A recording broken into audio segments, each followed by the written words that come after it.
Oh my goodness. Even when we win the game, the Cowboys somehow managed to snatch defeat from the jaws of victory. Oh my goodness. Okay.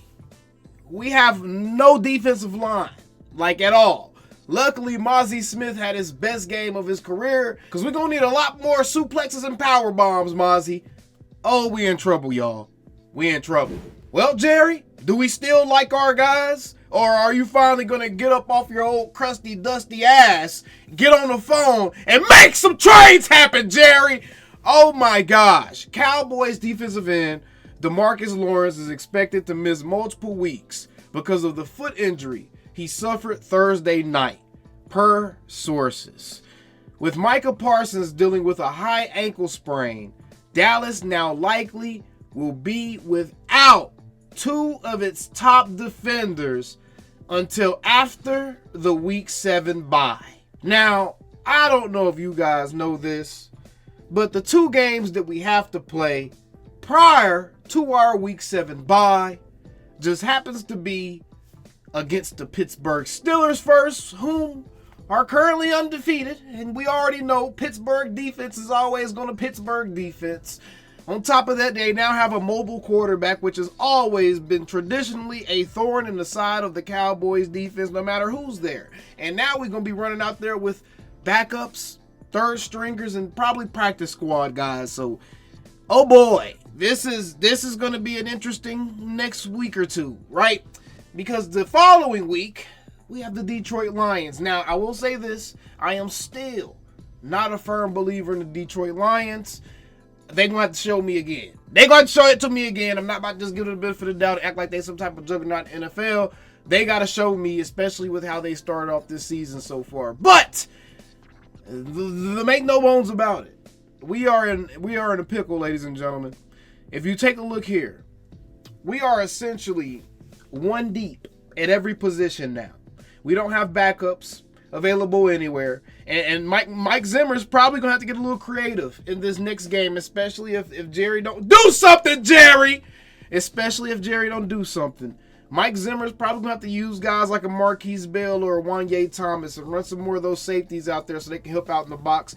They're probably going to have to do something, man. I don't know what they're going to have to do, because if you take a look at this, now our defensive end position is down to Marshawn Nealon, Chauncey Golson, Tyrus Wheat. That's it, ladies and gentlemen. That's all we have. And it's not like we had a bunch of big backs as it is, right? Looking at Mozzie Smith is probably the most effective guy coming out of that game against the New York Giants.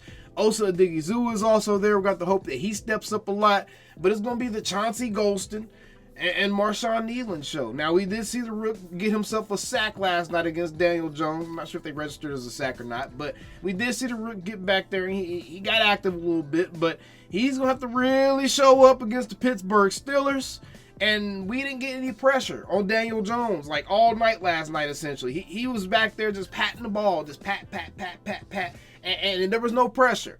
And if you do that against the Steelers and Justin Fields, he's going to take off running on you. And they got George Pickens out there. And the Pittsburgh Steelers love throwing outside of the numbers. Justin Fields has thrown 53.3% of his passes outside the numbers through 3 weeks. And if you look at the Cowboys roster, Kalen Carson, please come back. Please come back. We can't afford to have Andrew Booth on the field again. That man was out there breakdancing like Ray Gunn. We cannot afford to have Andrew Booth on the field again, y'all. That had to be the most disgusting set of feet that I've ever seen a DB don on an NFL field in my entire time of watching NFL football, because I've never seen someone spend so much time breakdancing on every route, bro. I don't want to see Andrew Booth ever touch the field for us again. I don't care if I'm being harsh. He deserved it. He did it in preseason. I gave him the benefit of the doubt then. You just did it in a real life, in real time, in a real game. No thank you on Andrew Booth. Kalen Carson, please come back. Playing with one shoulder, you might be better than Andrew Booth. No cap. Come back, please, Kalen Carson. And then we got Trevon Diggs. And who's behind him? CJ Goodwin, a special teams guy. Bro, we have no corners. We have no defensive line. And we have no shot of stopping the Steelers offense at all when we do play them in 10 days or 9 days now. So what does that mean? Batter up. Dak Prescott, CeeDee Lamb. It's going to have to be the Dak Prescott, CeeDee Lamb show for the foreseeable future, y'all. Micah Parsons and Demarcus Lawrence going down both simultaneously is just like some type of weird, sick, poetic justice.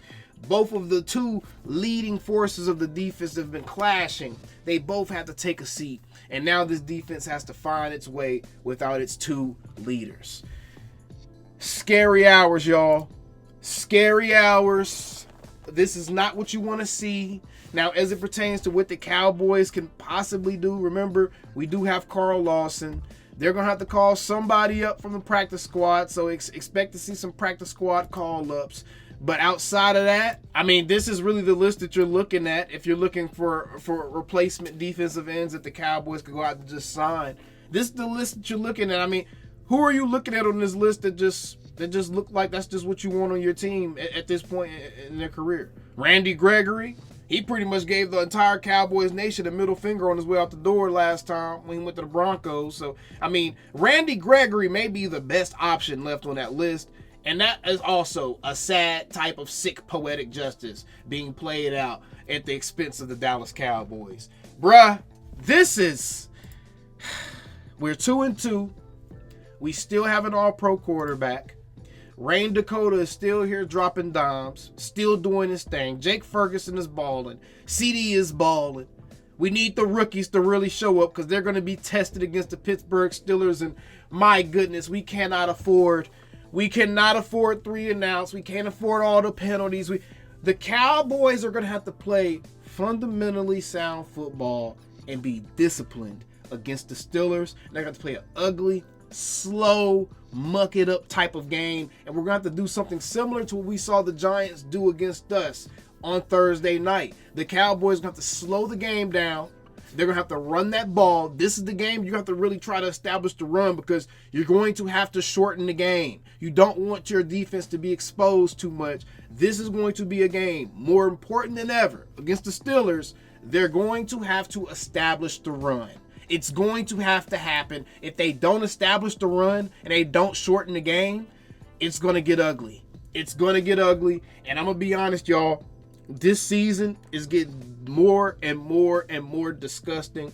And hopefully by the time we come out the bye week, we're at least at 500 still. And you know, the playoffs and that hunt is right there in front of us. But with the injury bug that's happening, with the way the defenses look even when healthy, with the way the offense has been being called, and the way the scheme looks with all the curls and comebacks and slants, this is not good. This may be a code red situation for Cowboys Nation, y'all. I ain't gonna lie to y'all. But either way, we still same old Cowboys. Let me know how you feeling down in the comments below. I know everybody is probably a little unnerved right now. Calling me, texting me, paging me, asking me, am I still in ball? Y'all usually check on me. Listen. I'm still in boys. Hey! Woo! Hey! I'm still in boys.